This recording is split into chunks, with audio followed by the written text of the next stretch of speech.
Welcome to Thrilling Tales of Adventure. I'm Mardell, and now, let's set sail for adventure in Black Bartlemy's Treasure by Geoffrey Farnall.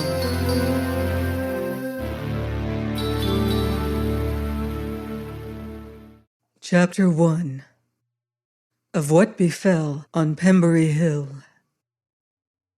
It was a night of tempest with rain and wind, a great wild wind that shouted mightily near and far, filling the world with halloo, while ever and anon thunder crashed and lightning flamed athwart the muddy road that wound steeply up betwixt grassy banks topped by swaying trees. Broken twigs whirling down the wind smote me in the dark. Fallen branches reached out arms that grappled me unseen. But I held on steadfastly, since every stride carried me nearer to vengeance, that vengeance for the which I prayed and lived.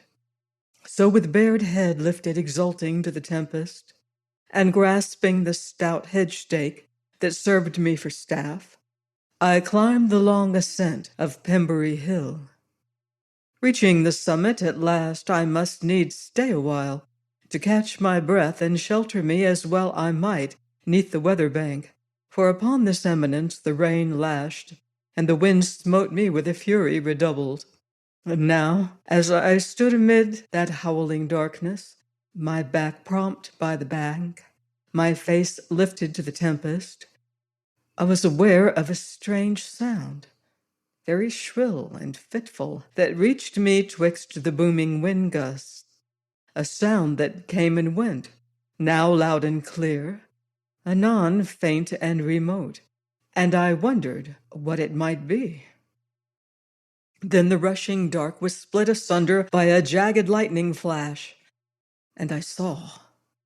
Stark against the glare rose black shaft and crossbeam, wherefrom swung a creaking shape of rusty chains and iron bands that held together something shriveled and black and wet with rain, a grisly thing that leapt on the buffeting wind, that strove and jerked as it would fain break free and hurl itself down upon me. Now hearkening to the dismal creak of this chained thing, I fell to meditation. This awful shape, thought I, had been a man once, hale and strong even as I. But this man had contravened the law, even as I proposed to do, and he had died a rogue's death, and so hung rotting in his chains, even as this, my own body, might do some day. And hearkening to the shrill wail of his fetters, my flesh crept with loathing, and I shivered. But the fit passed, and in my vain pride I smote my staff into the mud at my feet, and vowed within myself that naught should balk me of my just vengeance, come what might. As my father had suffered death untimely and hard, so should die the enemy of my race. For the anguish he had made me endure, so should he know anguish. I bethought me how long and deadly had been this feud of ours, handed down from one generation to another, a dark, blood-smirched record of bitter wrongs, bitterly avenged. To hate like a Brandon, and revenge like a Conisbee. This had been a saying in our south country upon a time, and now he was the last of his race, as I was the last of mine, and I had come back out of hell that this saying might be fulfilled. Soon, yes, in a few short hours the feud should be ended once and for all, and the house of Conisbee avenged to the uttermost. Thinking thus, I heeded no more the raving tempest around me, until roused by the plunge and rattle of the gibbet chains, I raised my head, and shaking my staff up at that black and shriveled thing, I laughed loud and fierce, and even as I did so, there leapt a great blaze of crackling flame, and thereafter a thunderclap that seemed to shake the very earth, and smite the roaring wind to awed silence. And in this silence I heard a whisper, "Oh, mercy of God!" Somewhere in the darkness hard by a woman had cried. Instinctively I turned thitherward, searching the night vainly until the lightning flared again, and I beheld a cloaked and hooded figure, huddled miserably against the bank of the road, and as darkness came I spoke. "Woman, doth the gibbet fright you, or is't I? If 'tis gibbet, go hence; if 'tis I, rest assured." "Who are you?" said a breathless voice. "One of no more account than the poor thing that danceth aloft in his chains, and for you is harmless."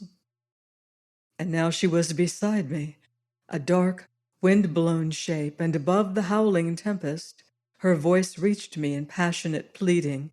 "Sir, sir, will you aid one in sore danger and distress?" "Yourself?" I questioned. "Nay, indeed nay," she panted. "'Tis Marjorie, my poor, poor brave Marjorie. They stopped my coach. Drunken men. I know not what came of Gregory, and I leapt out and escaped them in the dark. But Marjorie, they carried her off. There is a light down in the lane yonder. I followed and saw. Oh, sir, you will save Marjorie? You are a man." A hand was upon my ragged sleeve, a hand that gripped and shook at me in desperate supplication.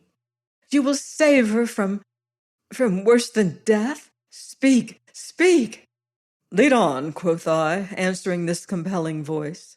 The gripping finger slipped down and clasped my hand in the dark, and with never another word, she led me away unseeing and unseen until we came where we were more sheltered from rain and wind. And now I took occasion to notice that the hand that gripped mine so masterfully was small and soft, so that with this and her voice and speech, I judged her one of condition. But my curiosity went no further, nor did I question her, for in my world was no place for women. So she led me on at haste despite the dark, like one that was sure of her whereabouts, until I suddenly espied a dim light that shone out from the open lattice of what I judged to be a small hedge tavern. Here my companion halted suddenly and pointed to the light. "Go," she whispered. "Go. Nay, first take this." And she thrust a small pistol into my hand. "Haste," she panted. "Oh, haste, and I do pray God shield and bless you." Then with never a word I left her and strode towards the beam of light.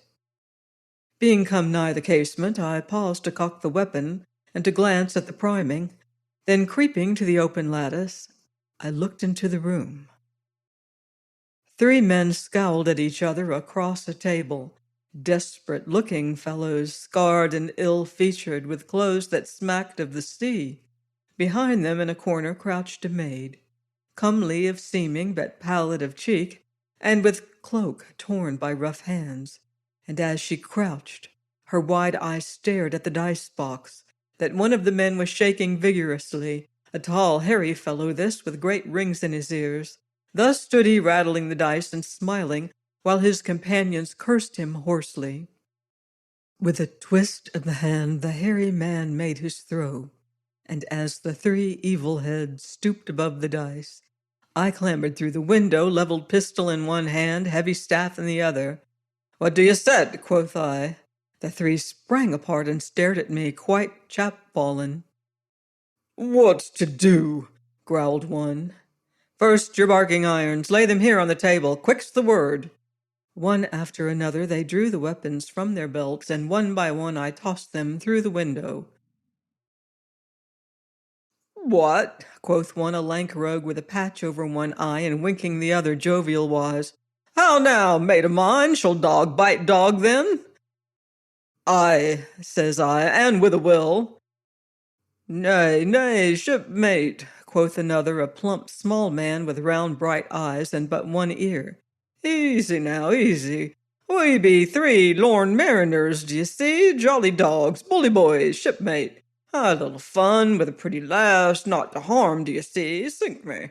Join us and welcome, says I. Share and share alike-o." "I'll join you," quoth I, "but first you with the rings, open the door."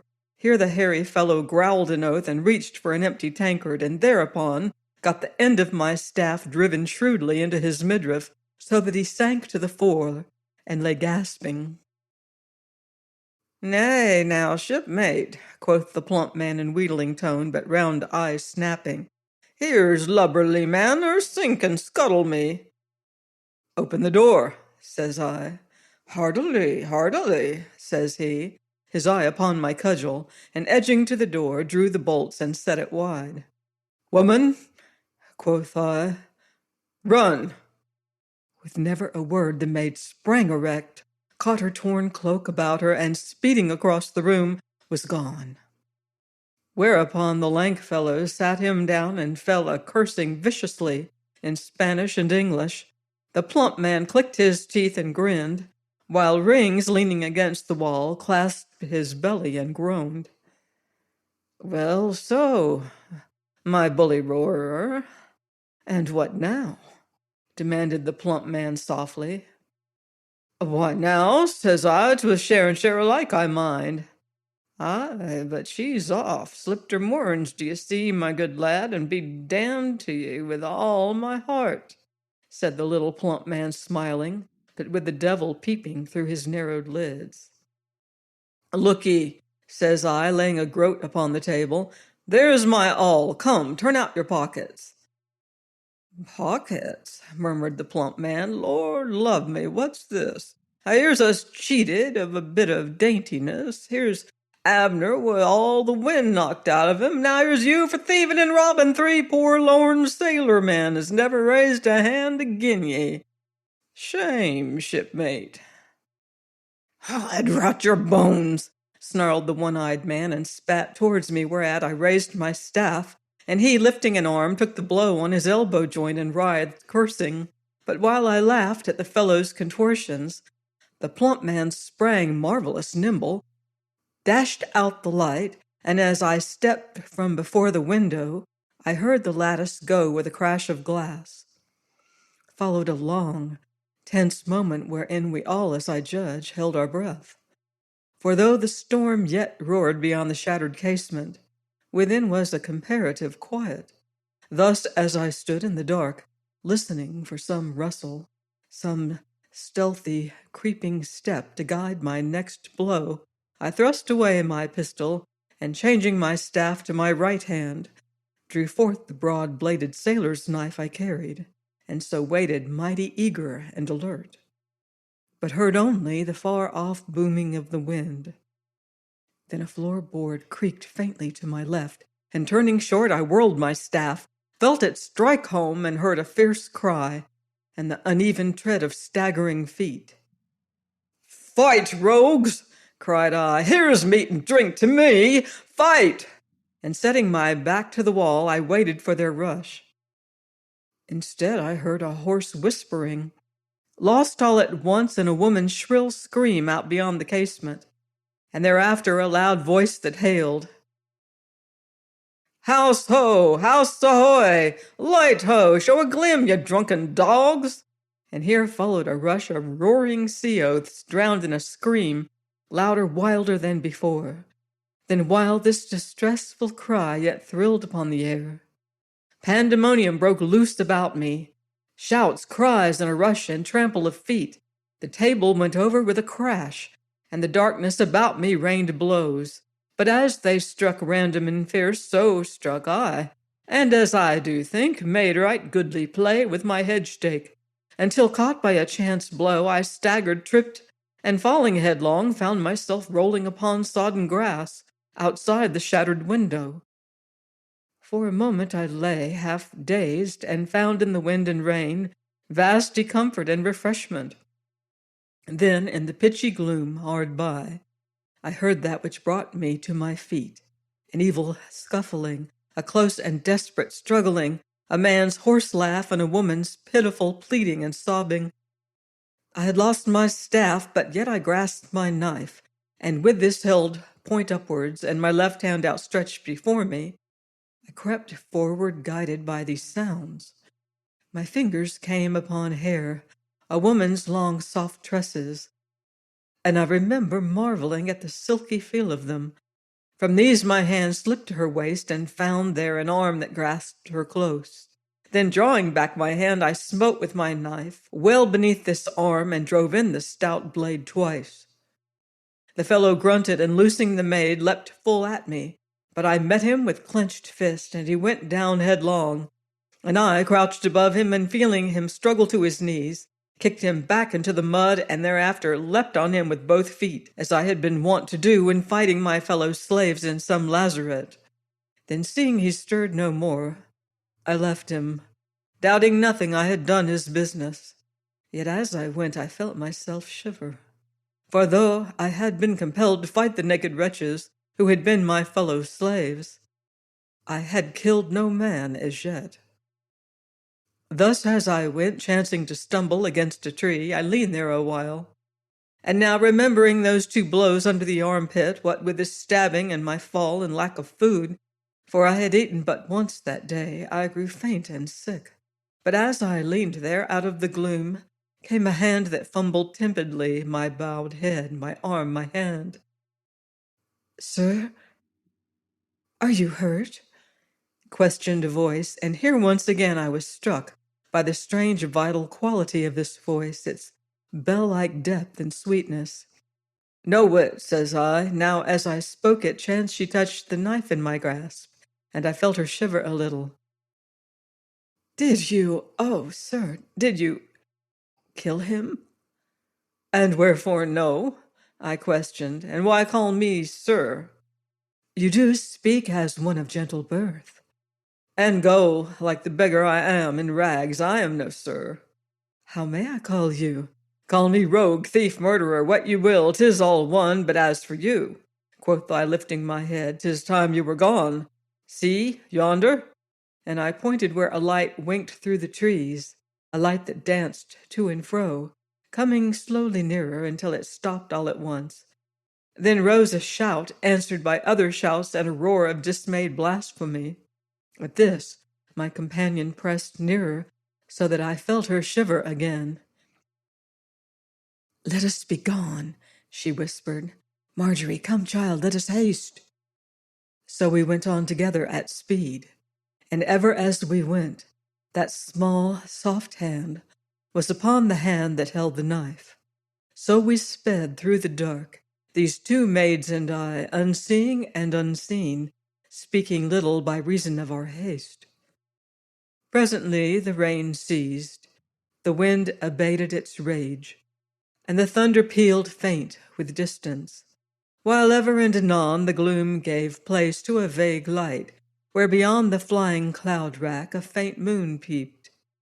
Guided by that slender hand, so soft and yet indistinct with warm and vigorous life, I stumbled on through leafy ways, traversed a little wood, on and ever on until, the trees thinning, showed beyond a glimmer of the great high road. Here I stayed. "Madam," says I, making some ado over the unfamiliar word, "you should be safe now, and, as I do think, your road lieth yonder." "Pembury is but a mile hence," says she, "and there we may get horses. Come, at least this night you shall find comfort and shelter." "No," says I, "no. I'm a thing of the roads, and well enough in hedge or rick." And I would have turned, but her hand upon my sleeve restrained me. "Sir," says she, "be you what you will. You are a man. Who you are I know and care not. But you have this night wrought that I shall never more forget. And now we would fain express our gratitude." "Indeed and indeed," said the maid Marjorie, speaking for the first time. "I want no gratitude," says I, mighty gruff. "Yet shall it follow thee, for the passion of gratitude is strong and may not be denied, even by beggars so proud and arrogant."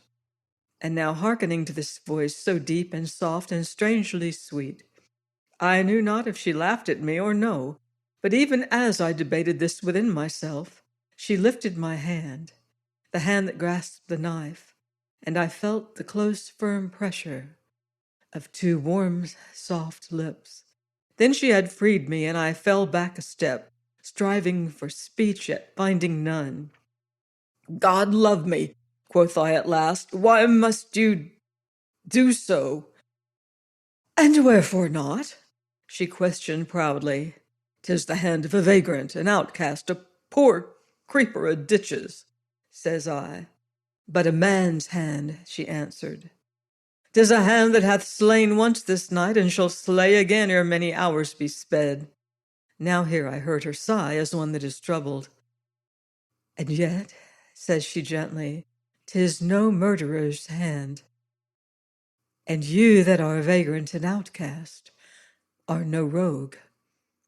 How judge you this, having never seen me? I questioned. In that I am woman. For God hath armed our weakness with a gift of knowledge, whereby we may oft times know truth from falsehood, the noble from the base, spite all their outward seeming. So do I judge you no rogue. A strong man, but very young, that belike hath suffered unjustly, and being so young art fierce and impatient of all things, and apt to rail bitterly against the world. Is not so? Aye, says I, marveling, truly 'tis like witchcraft. Mayhap you will speak me my name. At this she laughed, most wonderful to hear, and vastly so to such coarse rogue as I, whose ears had long been strangers to aught but sounds of evil and foul obscenity.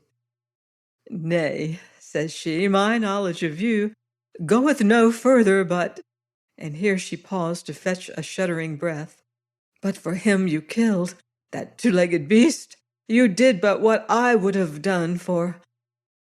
Oh, man, had you not come, I should have killed him, maid though I am.